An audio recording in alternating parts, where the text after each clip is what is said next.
Rebecca of Sunnybrook Farm, Part 49.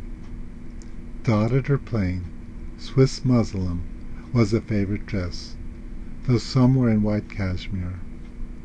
The details of graduating dress had not seemed clear to Rebecca until a few weeks ago, when, in the company with Emma Jane, she had visited the Perkins attics, found pieces of muslin and cheesecloth that would do. Emma decided to follow Rebecca in cheesecloth. In order to be finished in time, Rebecca's dress was given out in sections: the sash to Hannah, the sleeves to Mrs. Cobb, the skirt to Aunt Jane. The two girls were waiting in the room. Emma Jane, in rather a tearful state of mind, kept thinking that it was the last day that they would be together. The beginning of the end seemed to have dawned, for the two job positions had been offered Rebecca by Mr. Morrison. One, she would supervise the piano practice of young girls in a boarding school. The other would be to assist in the Inglewood High School. Both were modest pay, but included educational advantages that Miss Maxwell thought might be valuable. "It is coming, Emmy," Rebecca said presently, "the golden gates of childhood behind us. I can almost see them swing, almost hear them clank shut, and I can't tell whether I am glad or sorry."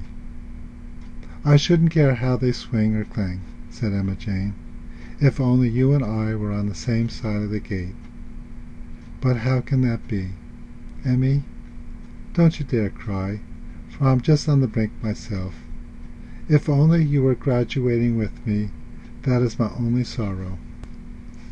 There, I hear the rumble of wheels. Hug me once for luck, dear Emmy." About a week ago, Adam Land had been driving through Boston on a cold spring day, when suddenly his vision caught sight of a rose-covered parasol displayed in a shop window. It reminded Adam of a New England apple tree in full bloom, the outer covering of deep pink shining through the thin white lining, and a fluffy fringed edge.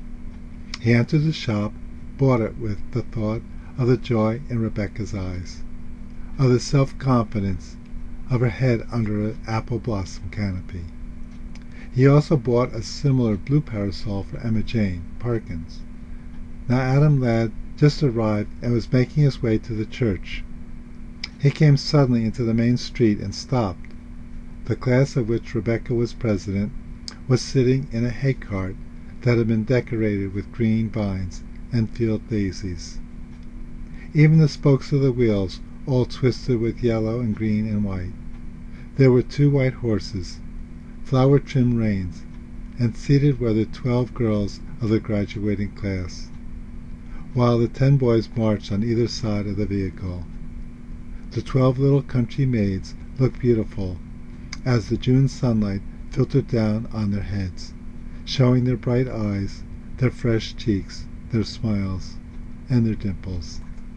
Adam thought, as he took off his hat and saluted them, that Rebecca, with her tall slenderness, the fire of young joy in her face, and her dark braided hair, was a picture of life.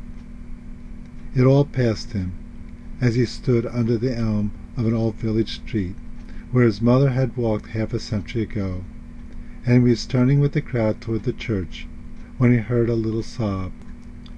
Behind the hedge, in the garden near where he was standing, was Emma.